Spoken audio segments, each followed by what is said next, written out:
जय हिंद दोस्तों, मैं हूं गौस और आप देख रहे हैं रेदा टाइम्स नेटवर्क। जैसा कि आप लोग जानते हैं कि मोहम्मद साहब पर विवादित टिप्पणी करना नूपुर को बहुत भारी पड़ गया। उनको बीजेपी ने 6 सालों के लिए और नवीन जिंदल को ताउम्र के लिए पार्टी से निष्कासित कर दिया गया है। अब इससे क्या बाकी बीजेपी के प्रवक्ताओं की ज़बानों पर लगाम लगेगी, ये तो वक्त बताएगा। लेकिन बीजेपी ने भी इसमें बहुत सुस्त रवैया दिखाया है। दुबई से जब भारत के राजदूत को तलब किया गया और वहाँ सख्त ये हिदायत दी गई कि हम मोहम्मद साहब पर किसी भी तरह की कोई टिप्पणी बर्दाश्त नहीं करेंगे और अगर ऐसा ही रवैया भारत कर रहा तो हम भारत के तमाम सामानों का बहिष्कार कर देंगे। यही नहीं, वहाँ के जो शेख थे उन्होंने ये स्पष्ट कर दिया कि भारत सरकार सार्वजनिक तौर पर इस कृत्य के लिए माफ़ी मांगे। ये कहना था दुबई के शेख का। हालांकि बीजेपी ने इस चीज़ के लिए अभी माफ़ी तो नहीं मांगी है, लेकिन उन्होंने नूपुर को और नवीन जिंदल को पार्टी से बाहर का रास्ता दिखा दिया है। इसके बावजूद बीजेपी के अभी कुछ प्रवक्ता अपनी ज़बान को लगाम लगा नहीं रहे हैं। हालांकि ये वक्त बताएगा कि आला कमान ने क्या निर्देश दिए हैं कि क्या वो अब मुसलमान समुदाय के लिए सोच समझ के बोलेंगे या इसी तरह से अनर्गल आलाप करते रहेंगे। हालांकि बात सिर्फ इतनी सी नहीं है और गलती भी सिर्फ बीजेपी प्रवक्ताओं की नहीं है। मेरा मानना ये है कि ये जो टीवी चैनल हैं, ये जो गोडी मीडिया के पत्रकार हैं, ये जो अपनी तनख्वाह लेने के लिए, अपनी पार्टी की छवि को सुधारने के लिए और अपने टीवी चैनलों की टीआरपी को बढ़ाने के लिए ये जो डिबेट करते हैं, जिस तरह प्राचीन काल में लोग मुर्गों को लड़ा करके आनंद लिया करते थे, उस तरह का ये काम करते हैं।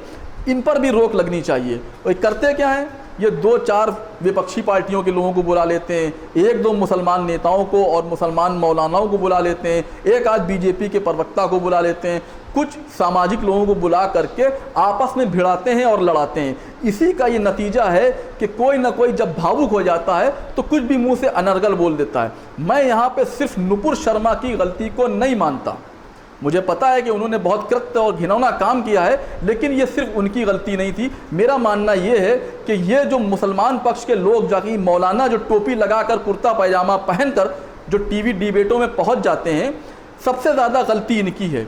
इनको क्या ज़रूरत है, किसने इनको सर्टिफिकेट दे दिया कि ये मुसलमान पक्ष की दलील रखने के लिए उन टीवी डिबेटों पर जाएँ और भड़काऊ भाषण दें, जब ये भी अपने ज़बानों को कंट्रोल नहीं करते हैं और मुस्लिमों के साथ साथ हिंदू देवी देवताओं का भी कुछ ना कुछ गलत अपशब्द बोल देते हैं, जिसकी वजह से हिंदू समुदाय के लोगों को भी काफ़ी ठेस पहुंचती होगी। इन मौलानाओं से ये पूछना चाहिए कि तुमको किसने ये राइट दे दिया कि तुम मुसलमानों का पक्ष रखने के लिए उस डिबेट में जाओ। क्या तुम इतिहासकार हो या तुम ईमान के इतने पक्के हो कि तुम्हें सब कुछ पता है और तुम मुसलमानों का झंडा बुलंद करने के लिए वहाँ पहुँच जाते हो?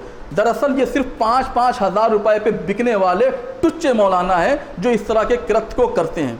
मैं ख़ास तौर पर ये अपील करना चाहता हूँ उन तमाम बड़ी शख्सियतों से, तमाम पार्टियों से, बीजेपी से, कि इस तरह की जो डिबेट होती हैं टीवी पर, इन एंकरों पर भी लगाम लगाई जाए और इन मौलानाओं पर जो कि 5-5 हज़ार रुपये के लिए अपने धर्म को बेचने के लिए, अनर्गल बयान देने के लिए टीवी की डिबेटों में पहुंच जाते हैं, इन पर भी सख्त से सख्त कार्रवाई की जाए।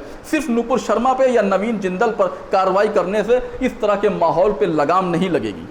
मेरा मानना है कि ये मौलाना जो मुसलमानों के तो दुश्मन हैं ही हैं, समाज को भी बांटने का काम ये भी उतना ही कर रहे हैं जिस तरह आरएसएस की सोच वाले कुछ तथाकथित नेता या गोदी मीडिया के पत्रकार कर रहे हैं। मौलानाओं को तो शर्म आनी चाहिए कि मगरिब हो रही होती है, अज़ानें हो रही होती हैं और ये अपने आप का दम भरते कि मैं मुसलमान हूँ और टीवी डिबेट में सिवाय नफरत घोलने के कुछ नहीं कर रहे होते हैं। किसने हक दे दिया कि ये जा करके हिंदू समुदाय के लोगों को, हिंदू देवी देवताओं को या हिंदू भगवानों पे आप शब्द बोलें?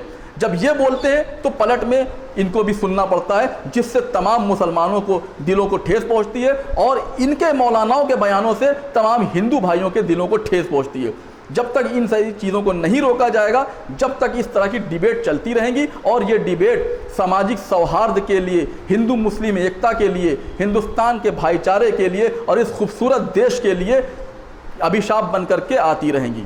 मैं बीजेपी से और केंद्र सरकार से, मोदी जी से, अमित शाह जी से और योगी जी से ये निवेदन करना चाहता हूँ कि कृपया सख्त से सख्त कार्रवाई करते हुए टीवी की इन डिबेटों को, जिसमें हिंदू मुसलमानों को लड़ाने का और हमारे प्यारे देश को बदनाम करने का, हिंदू मुस्लिम एकता को बर्बाद करने का, देश के सौहार्द को बिगाड़ने का जो ये कृत्य ये टीवी डिबेट वाले और ये मौलाना और ये नेता और ये पार्टी के प्रवक्ता करते हैं, इस पे जल्द से जल्द रोक लगाई जाए। और मैं सोशल मीडिया के तमाम बड़े पत्रकारों से भी ये अनुरोध करता हूँ, जिसमें हमारे पूर्ण प्रसून वाजपेयी जी, अजीत अंजुम जी, अभिसार शर्मा जी, प्रज्ञा जी, ये सारे लोग भी अपने चैनलों पर इस तरह की मुहिम चलाएं ताकि इस विवादित डिबेटों को ख़त्म किया जा सके। फिलहाल आज की वीडियो में इतना ही था।